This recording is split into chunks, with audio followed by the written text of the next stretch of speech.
ગીર સોમનાથ જિલ્લામાં શિયાળુ પાકની સારી સ્થિતિ જોવા મળી રહી છે। ગીર સોમનાથના સોમનાથ જિલ્લામાં ચોમાસા દરમિયાન સારો એવો વરસાદ થયો, પણ પાછળથી વરસાદ ખેંચાતા ખેડૂતોના ચોમાસાના પાકોમાં નુકસાની જોવા મળી। ગીર સોમનાથ જિલ્લાના સૂત્રાપાડા પંથકની વાત કરીએ તો ખેડૂતોએ શિયાળુ વાવેતર આ વર્ષે સૂત્રાપાડા પંથકમાં ઘઉં, ચણા, બાજરી, ધાણા જેવા પાકોનું વાવેતર કરવામાં આવ્યું। વાવેતર સારું એવું થાય તેવું ખેડૂતોની આશા સેવાઈ રહી છે। ગયા વર્ષની સરખામણીમાં શિયાળુ પાકમાં ખૂબ જ વધારો જોવા મળી રહ્યો છે। ખાસ કરીને ખેડૂતોના ઘઉંના પાકમાં સુકાર જેવો રોગ દેખાઈ રહ્યો છે, ત્યારે ખેડૂતોના ઘઉંના પાકમાં નુકસાન વેઠવાનો વારો આવે તેવું દેખાઈ રહ્યું છે। ગીર સોમનાથ જિલ્લામાં શિયાળાની સિઝનની વાત કરીએ તો ગયા વર્ષની સરખામણીમાં રવિ પાક ચાલુ સિઝનમાં વાવેતરમાં વધારો જોવા મળી રહ્યો છે। 3 વર્ષની સરેરાશ 17,796 હેક્ટર કરતાં ચાલુ વર્ષે રવિ સિઝનમાં વાવેતર વિસ્તારમાં વધારો જોવા મળ્યો। ચાલુ વર્ષે રવિ સિઝનમાં વાવેતર વિસ્તાર 18,613 હેક્ટર છે। ચાલુ વર્ષે ઘઉંના પાકના વાવેતર વિસ્તારમાં વધારો જોવા મળ્યો છે, સાથે રાઈ તેમજ ધાણાના પાકમાં પણ ખાસો વધારો જોવા મળ્યો। ચણાના વાવેતરમાં થોડો ઘટાડો જોવા મળ્યો, જેનું સ્થાન ધાણા અને રાઈએ લીધું। ખેડૂતો સૂક્ષ્મ પિયત તરફ વળી રહ્યા છે, તેમજ પાક ફેરબદલી પણ કરી રહ્યા છે। કુલ ટોટલ 21,784 હેક્ટરમાંથી 18,613 હેક્ટરમાં વાવેતર થયું। ખાસ કરી ઘઉંના વાવેતરમાં પણ વધારે જોવા મળી રહ્યો છે, તેમજ ચણા, ધાણા જેવા પાકોમાં પણ વધારો થયો છે, ત્યારે ચણાના પાકમાં પણ થોડો ઘટાડો જોવા મળી રહ્યો છે। તેની પાછળનું કારણ વરસાદની ખેંચના કારણે પાણીનું કારણ, તેની સામે રાયડો અને ધાણાનું પણ વાવેતર વધ્યું છે। ખેડૂતો નવા પાકને પણ ટ્રાયલ કરી રહ્યા છે। ઓકે, નામ અને પરિસ્થિતિ સ્ટાર્ટ। હું પૃથ્વીસિંહ ઝાલા, ગીર સોમનાથ જિલ્લાના વડોદરા ઝાલા ગામનો રહેવાસી છું। ધંધાર્થી તરીકે ખેડૂત છું। છેલ્લા 4-5 વર્ષથી સારા વરસાદોને લીધે કુદરતી જળસ્ત્રોતનું પ્રમાણ બહુ સારું છે, પણ વાતાવરણની અનિયમિતતા અને સરકારની બિનજરૂરી ધ્યાનને લીધે ખાતરું બિયારણમાં ને બધામાં જોઈ ખેડૂતને સહયોગ નથી મળતો। છેલ્લા 4-5 વર્ષથી ઉત્પાદનની દૃષ્ટિએ વધારો છે, પણ એ જ સાથે કુદરતની અનિયમિતતાને લીધે ઉત્પાદનમાં ઘટાડો હોય છે। નાના ખેડૂતોને દિન પ્રતિદિન માર પડે છે। ઘઉં, બાજરા, ચણાનું છેલ્લા 2-4 વર્ષથી વાવેતર સારું છે, પણ સામે ઘઉંના સુકારાનું ને એવું ફળનું પ્રમાણ ચણામાં ને ધાણામાં ને બધામાં વાતાવરણની અનિયમિતતાને લીધે બધી વધારો છે। સરકારને ઓકે, નામ અને પરિચય આપનો। સૂત્રાપાડા તાલુકાના વાવડી ગામના વતની, મારું નામ છે રાઠોડ મસરીભાઈ માલાભાઈ, ને હાલ તારીખે હું ખેતી કરું છું।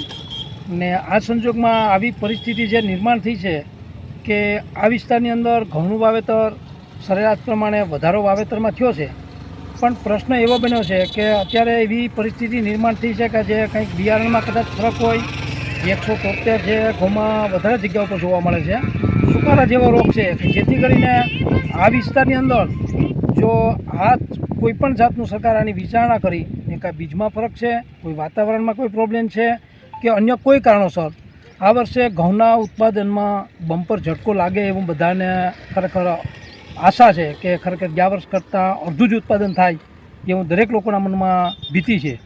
ખરેખર એમ જો તો બાજરી, જુવાર, પછી આપણે ચણા, ધાણા છે એમાં કંઈક વ્યવસ્થિત છે, અને છે એમાં નુકસાનનો કોઈ પાર નથી એમ કહીએ તો પણ ચાલે એમ, કે અત્યારે ખરેખર આમાંથી બચવા માટે ખેડૂતે ઘણી મનની અંદર સંકોચ છે કે આ ઉત્પાદન કેવું થશે। ઓકે, નામ અને પરિચય।